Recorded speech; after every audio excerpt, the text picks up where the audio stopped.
ओम शांति। 18 जनवरी 2024। प्रातः मुरली। ओम शांति। बाप दादा मधुबन। पिता श्री जी के पुण्य स्मृति दिवस पर सुनाने के लिए बाप दादा के मधुर महावाक्य।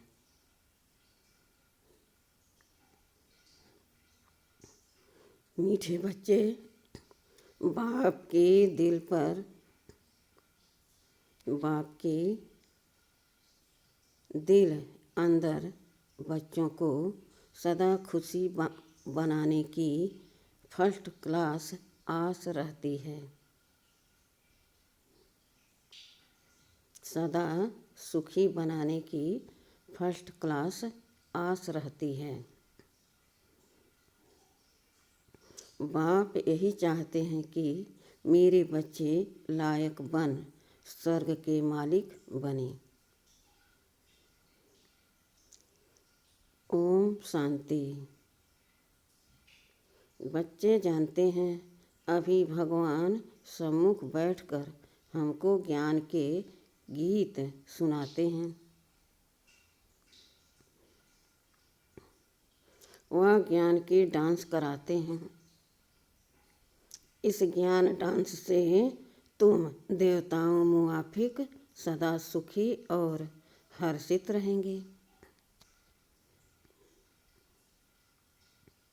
भगवान को ही बेहद का बाप व विश्व का रचयिता कहा जाता है। आत्मा समझती है बाबा हमारे लिए स्वर्ग की सौगात लाए हैं। वही रचयिता हैं। स्वर्ग का मालिक बनाने के लिए राजयोग सिखाते हैं। कहते हैं बाप को और विश्व के मालिक पने को याद करो। बाप बेहद का मालिक है तो जरूर बेहद की बड़ी दुनिया ही रचेंगे। तुम बच्चों के लिए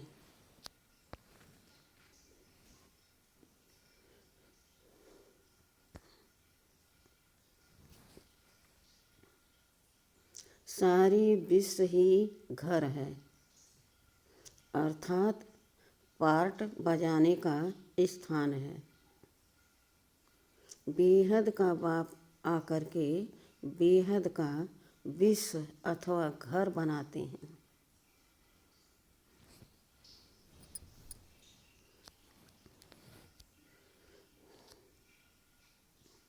वह है स्वर्ग। तो ऐसे बाप का बच्चों को कितना शुक्रिया मानना चाहिए। विश्व का रचयिता बाप डायरेक्ट समझा रहे हैं, हम तुमको विश्व का मालिक बनाने आया हूँ। तो तुम्हारा स्वभाव बहुत फर्स्ट क्लास चाहिए। तुम्हारी चलन ऐसी होनी चाहिए जो सब कहें कि यह तो जैसे देवता हैं। देवताएं नामी ग्रामी हैं। कहते हैं इनका स्वभाव एकदम देवताई है।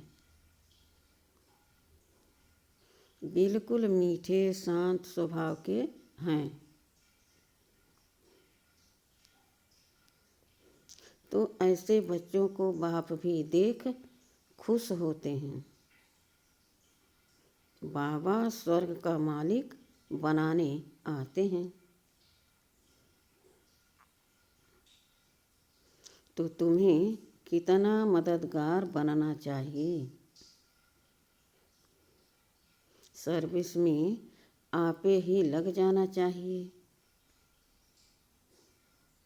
ऐसे नहीं मैं थक गया हूँ, फुर्सत नहीं है, समय पर सब काम करने में कल्याण है। यज्ञ सर्विस का इजाफा शिव बाबा देते हैं। बाबा बच्चों की दैवी चलन देखते हैं तो कुर्बान जाते हैं।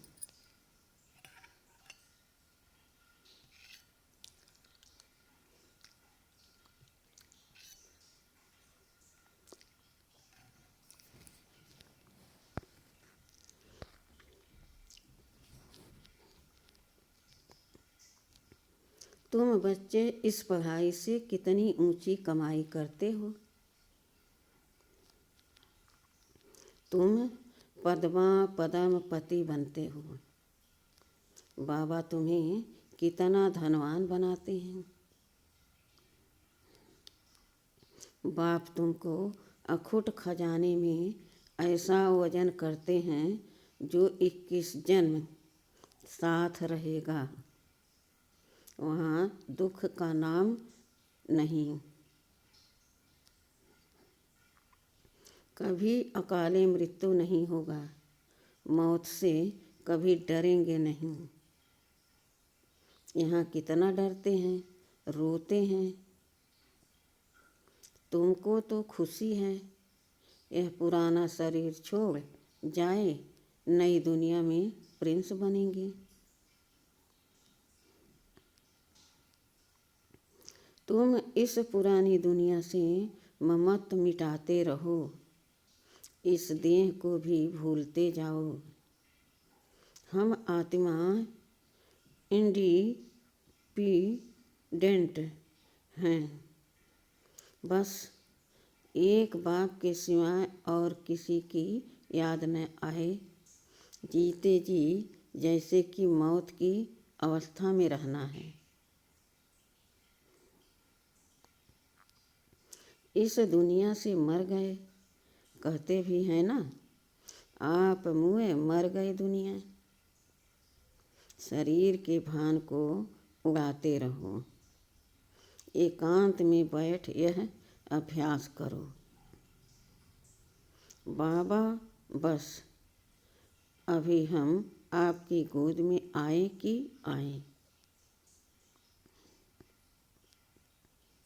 एक की याद में शरीर का अंत हो, इसको कहा जाता है एकांत।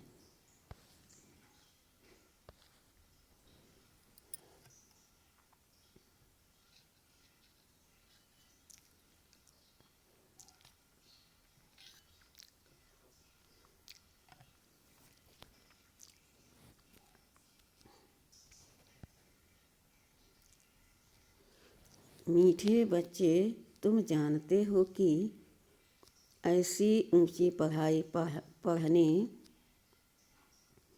पढ़ाने वाला कौन है। ऐसी ऊंची पढ़ाई पढ़ाने वाला कौन है। इस चैतन्य डिब्बी में चैतन्य हीरा बैठा है।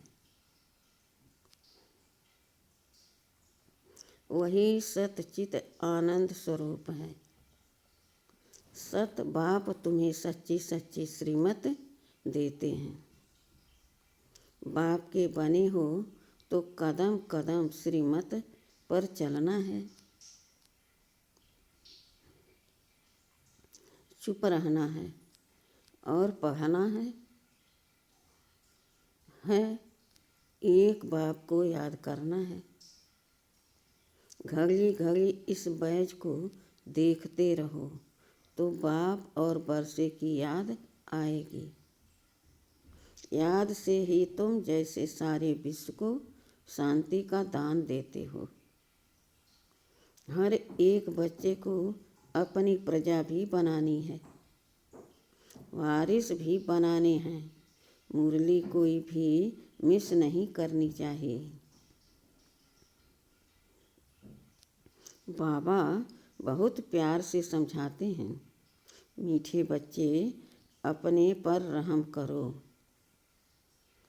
कोई अवज्ञा नहीं करो। जो खुशबूदार फूल हैं वह खींचते हैं, जो जैसा है ऐसी सर्च लाइट लेने की कोशिश करते हैं। खुशबूदार गुणवान बच्चों को देख प्यार में, खुशी में नयन गीले हो जाते हैं। कुछ तकलीफ होती है तो बाबा सर्च लाइट देते हैं।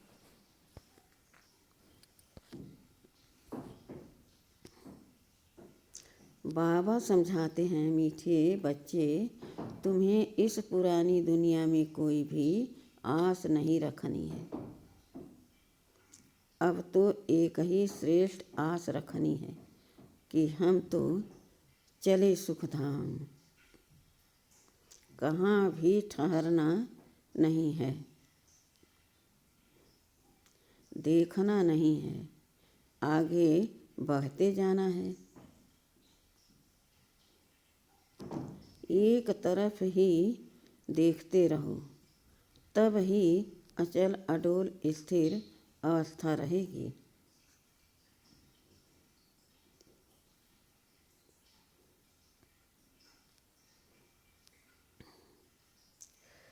अब यह दुनिया खत्म होने ही है। इसकी बहुत सीरियस हालत है। इस समय सबसे अधिक गुस्सा प्रकृति को आता है, इसलिए सब खलास कर देती है।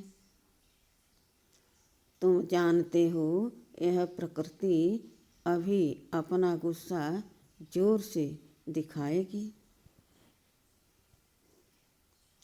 सारी पुरानी दुनिया को डुबो देगी।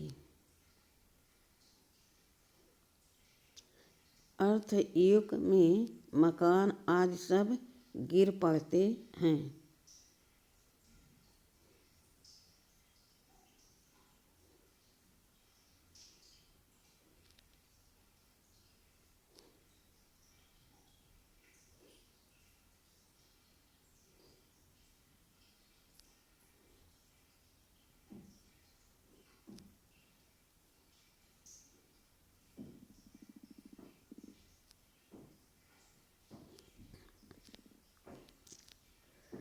प्लान बना हुआ है।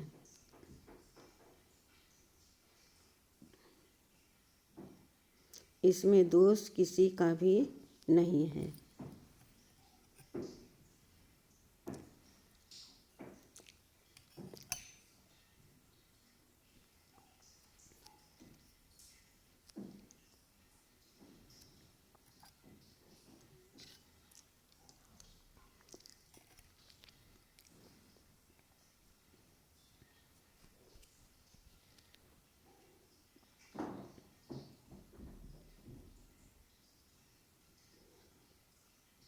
विनाश तो होना ही है, इसलिए तुम्हें इससे बुद्धि का योग हटा देना है।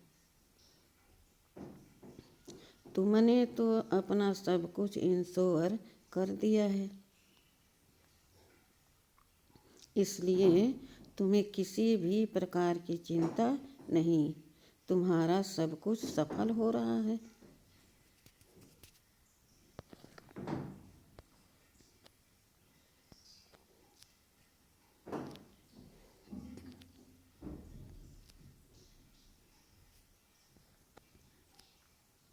अब तुम कहेंगे, वाह सतगुरु, वाह जिसने हमको यह रास्ता बताया है, वाह तकदीर, वाह वाह ड्रामा, वाह तुम्हारे दिल से निकलता शुक्रिया बाबा आपका, जो हमारे 2 मुट्ठी चावल लेकर हमें सेफ्टी से भविष्य में 100 गुना रिटर्न देते हो। परंतु इसमें भी बच्चों की बड़ी विशाल बुद्धि चाहिए। बच्चों को अथाह ज्ञान धन का खजाना मिलता रहता तो अपार खुशी होनी चाहिए ना। जितना हृदय शुद्ध होगा तो औरों को भी शुद्ध बनाएंगे। योग की स्थिति में ही हृदय शुद्ध बनता है। तुम बच्चों को योगी बनाने का शौक होना चाहिए। अगर देह में मोह है, देह अभिमान रहता है, तो समझो हमारी अवस्था बहुत कच्ची है। देही अभिमानी बच्चे ही सच्चा डायमंड बनते हैं। इसलिए जितना हो सके देही अभिमानी बनने का अभ्यास करो।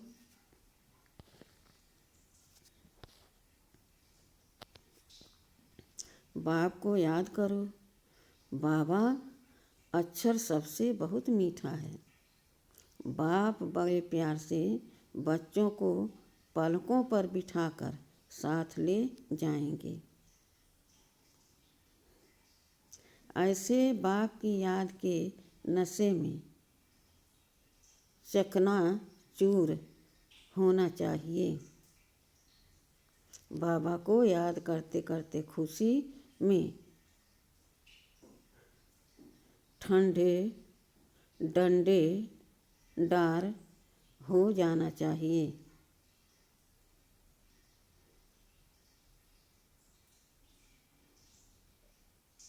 जैसे बाप अपकारियों पर उपकार करते हैं, तुम भी फॉलो फादर करो, सुखदाई बनो।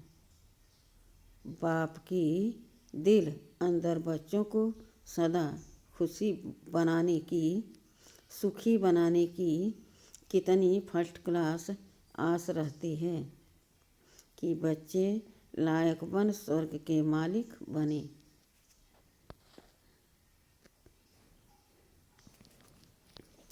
तुम बच्चे अभी ड्रामा के राज को भी जानते हो।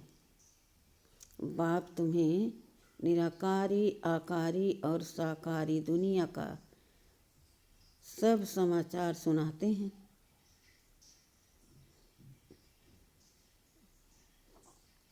आत्मा कहती है हम अभी पुरुषार्थ कर रहे हैं। आत्मा कहती है अभी हम पुरुषार्थ कर रहे हैं नई दुनिया में जाने के लिए।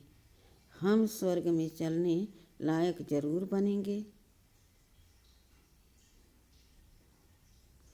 अपना और दूसरों का कल्याण करो। अपना और दूसरों का कल्याण करेंगे। अच्छा, दुख हरता सुख करता है, तो बच्चों को भी सबको सुख देना है।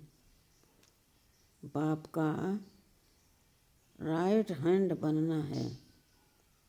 ऐसे बच्चे ही बाप को प्रिय लगते हैं।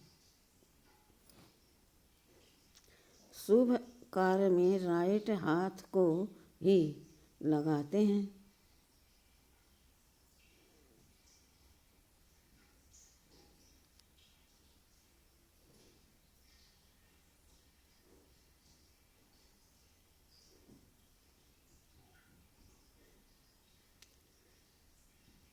बाप कहते हैं हर बात में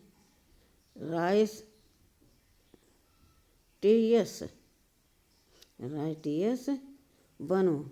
एक बाप को रोते फिर अंतमति सुगति हो जाएगी।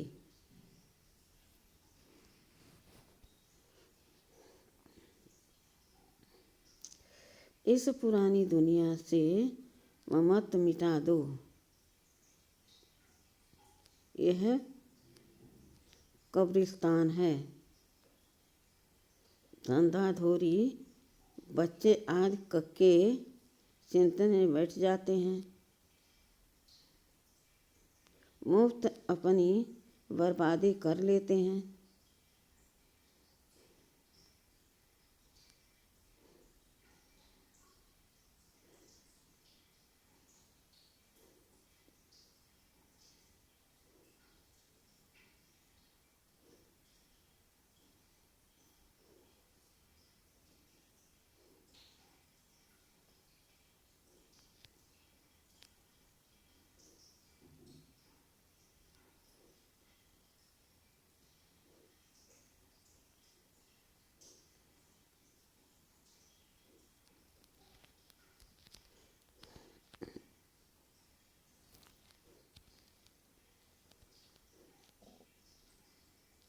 इस पुरानी दुनिया से ममत मिटा दो, यह तो कब्रिस्तान है। धंधाधोरी बच्चों आदि के चिंतन में मरे तो मुफ्त अपनी बर्बादी कर देंगे।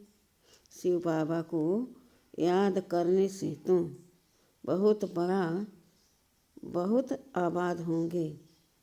देह अभिमान में आने से बर्बादी हो जाती है। देही अभिमानी बनने का बर्बादी होती है।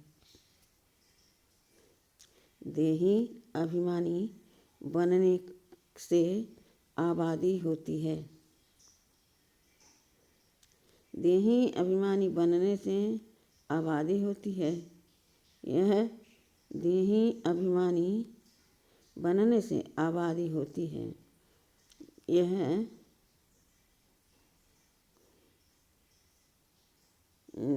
अभी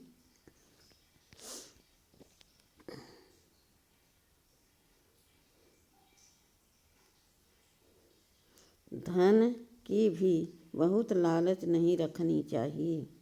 उसी फिकरात में शिव बाबा को भी भूल जाते हैं। बाबा देखते हैं सब कुछ बाप को अर्पण कर फिर हमारी श्रीमत पर कहाँ तक चलते हो। शुरू में बाप ने भी ट्रस्टी हो दिखाया ना। सब कुछ ईश्वर अर्पण कर खुद ट्रस्टी बन गया। बस ईश्वर के काम में ही लगाना है। विघ्नों से कभी डरना नहीं चाहिए। जहाँ तक हो सके सर्विस में अपना सब कुछ सफल करना है। ईश्वर अर्पण कर ट्रस्टी बन रहना है। अच्छा, मीठे मीठे सिखिलदे बच्चों प्रति माता पिता बाप दादा का याद प्यार और गुड मॉर्निंग। रूहानी बाप के रूहानी बच्चों को नमस्ते।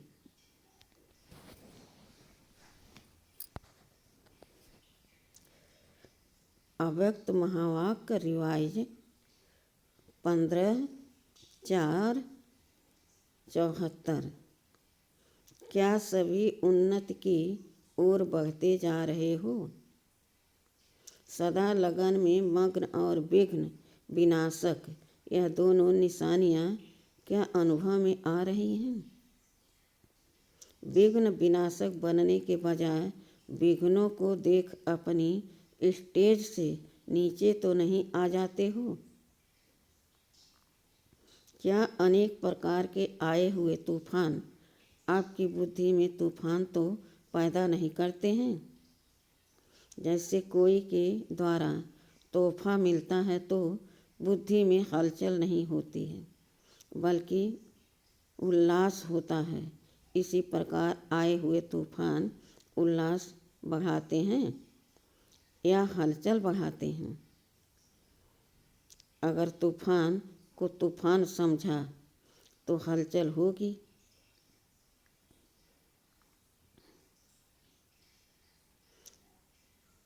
और तोहफा समझा व अनुभव किया तो उससे उल्लास और हिम्मत अधिक बढ़ेगी। यह है चढ़ती कला की निशानी। घबराने के बजाय गहराई में जाकर अनुभव के नए नए रत्न इन परीक्षाओं के सागर से प्राप्त करेंगे। क्योंकि हलचल के अंदर रत्न समाये हुए हैं।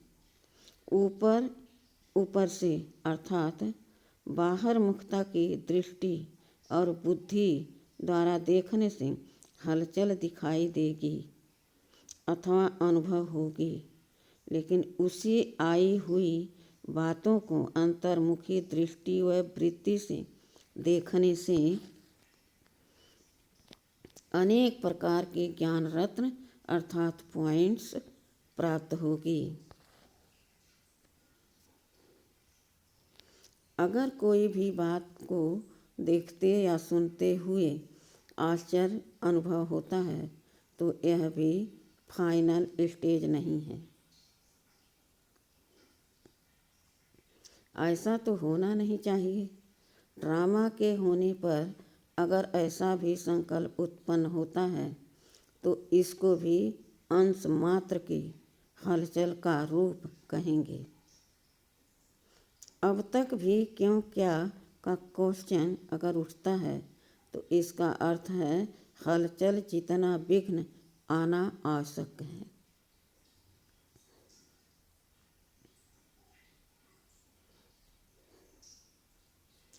उतना विघ्न विनाशक स्थिति में रहना यही हर्षित रहने का साधन है।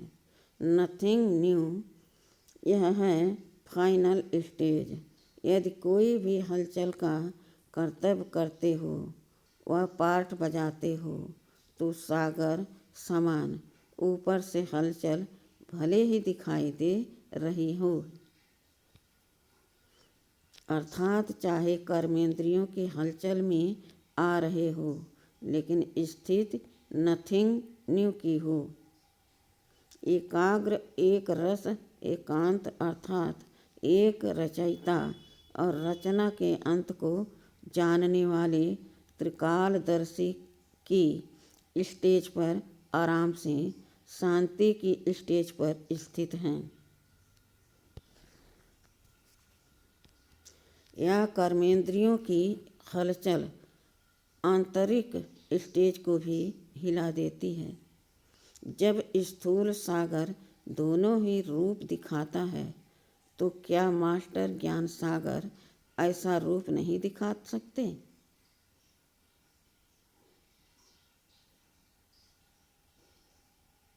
यह प्रकृति के पुरुष से कॉपी की है। आप तो पुरुषोत्तम हो। जब प्रकृति अपनी क्वालिफिकेशन दिखा सकती है तो क्या वह पुरुषोत्तम नहीं दिखा सकते?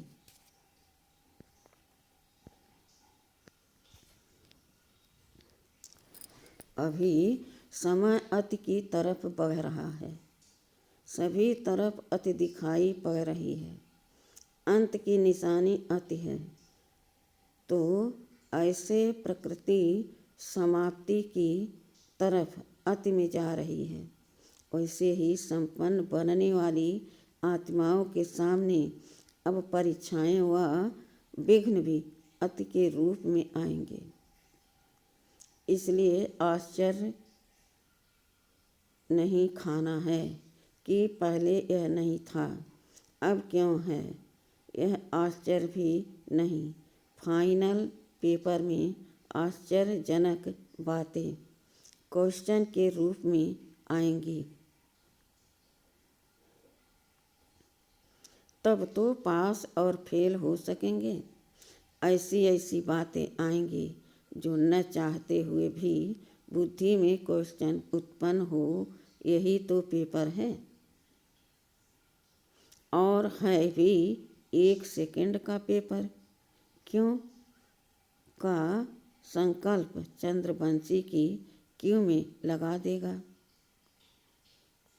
इसलिए एक रस स्थिति में स्थित होने का अभ्यास निरंतर हो। समस्या की सीट को संभालने नहीं लग जाओ, लेकिन सीट पर बैठ समस्या का सामना करना है। अभी तक समस्या सीट की याद दिलाती है। विघ्न आता है तो विशेष योग लगाते हो और भट्ठी रखते हो। इससे सिद्ध होता है कि दुश्मन ही शस्त्र की स्मृति दिलाते हैं, लेकिन स्वतः और सदा स्मृति नहीं रहती।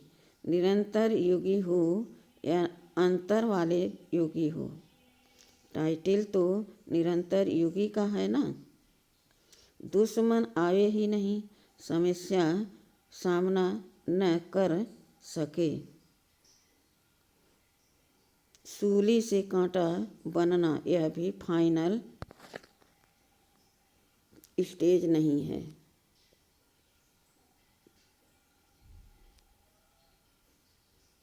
सूली से कांटा बने उसके बजाय कांटे को युगा अग्नि से दूर से ही भस्म कर दें।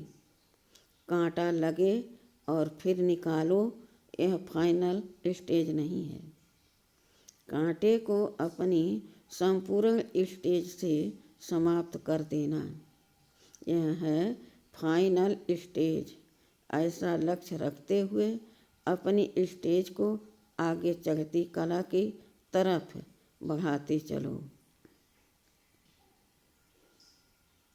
बड़ी बात को छोटा अनुभव करना। इस स्टेज तक नंबरवार यथाशक्ति पहुँचे हैं। अब पहुँचना वहाँ तक है जो कि अंश और वंश भी समाप्त हो जाए।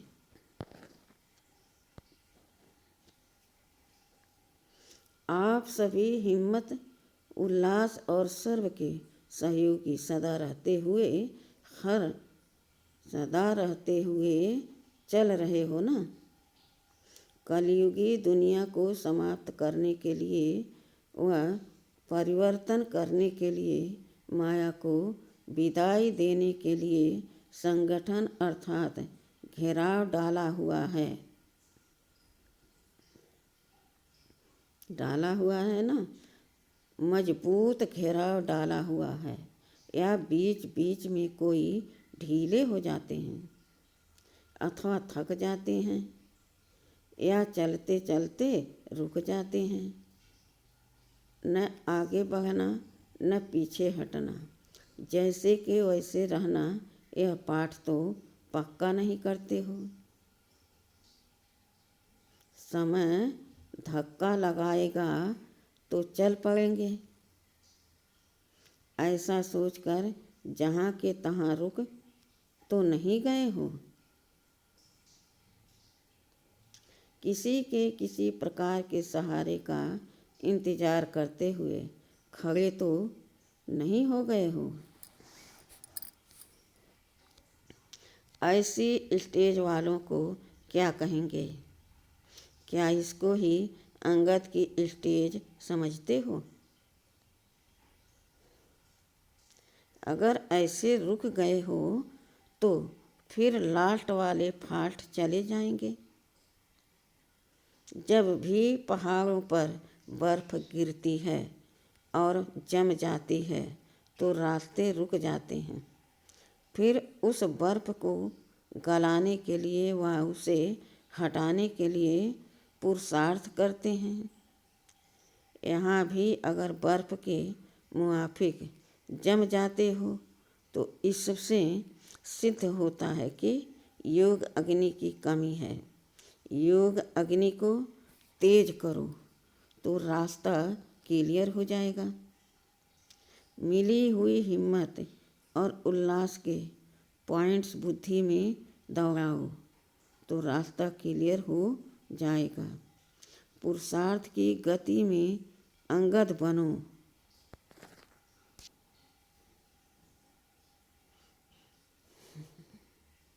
माया से हार खाने में अंगद नहीं बनो, बल्कि विजयी बनने के लिए अंगद बनो। अच्छा, ऊंच ते ऊंच बाप द्वारा पालना लेने वाले, विश्व की पालना करने वाले, विश्व कुल की श्रेष्ठ आत्माएं, प्रकृति को परिवर्तन करने वाली पुरुषोत्तम आत्माएं, विश्व के आगे साक्षात्कार मूर्त प्रसिद्ध होने वाली आत्माएं, योगी तुम आत्माओं के प्रति बाप दादा का याद प्यार और गुड मॉर्निंग।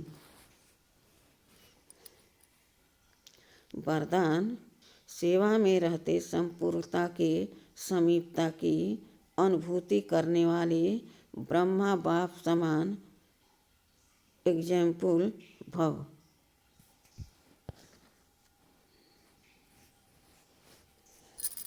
जैसे ब्रह्मा बाप सेवा में रहते समाचार सुनते एकांतवासी बन जाते थे। 1 घंटे के समाचार को 5 मिनट में सार समझ बच्चों को खुश करके अपनी अंतर्मुखी एकांतवासी स्थिति का अनुभव करा देते थे।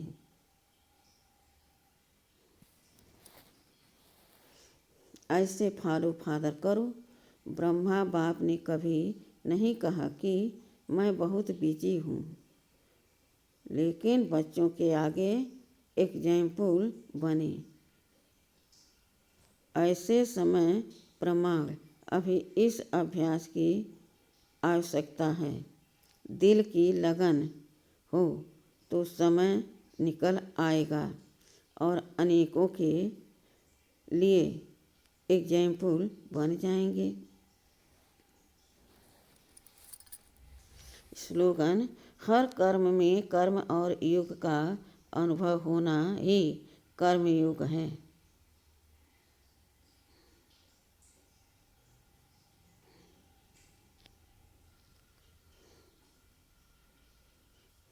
स्लोगन: हर कर्म में कर्म और योग का अनुभव होना ही कर्मयोग है। अब व्यक्ति साइलेंस द्वारा डबल लाइट फरिश्ता स्थिति का अनुभव करो। सदा यही लक्ष्य याद रहे कि हमें बाप समान बनना है। तो जैसे बाप लाइट है, वैसे डबल लाइट औरों को देखते हो तो कमज़ोर होते हो। इसलिए सी फॉर फॉलो फादर करो। उगती कला का श्रेष्ठ साधन सिर्फ एक शब्द है, सब कुछ तेरा मेरा। सब शब्द बदल तेरा कर दो। तेरा हूँ तो आत्मा लाइट है, और जब सब कुछ तेरा है तो लाइट इन हल्के बन गए हैं। अच्छा, ओम शांति।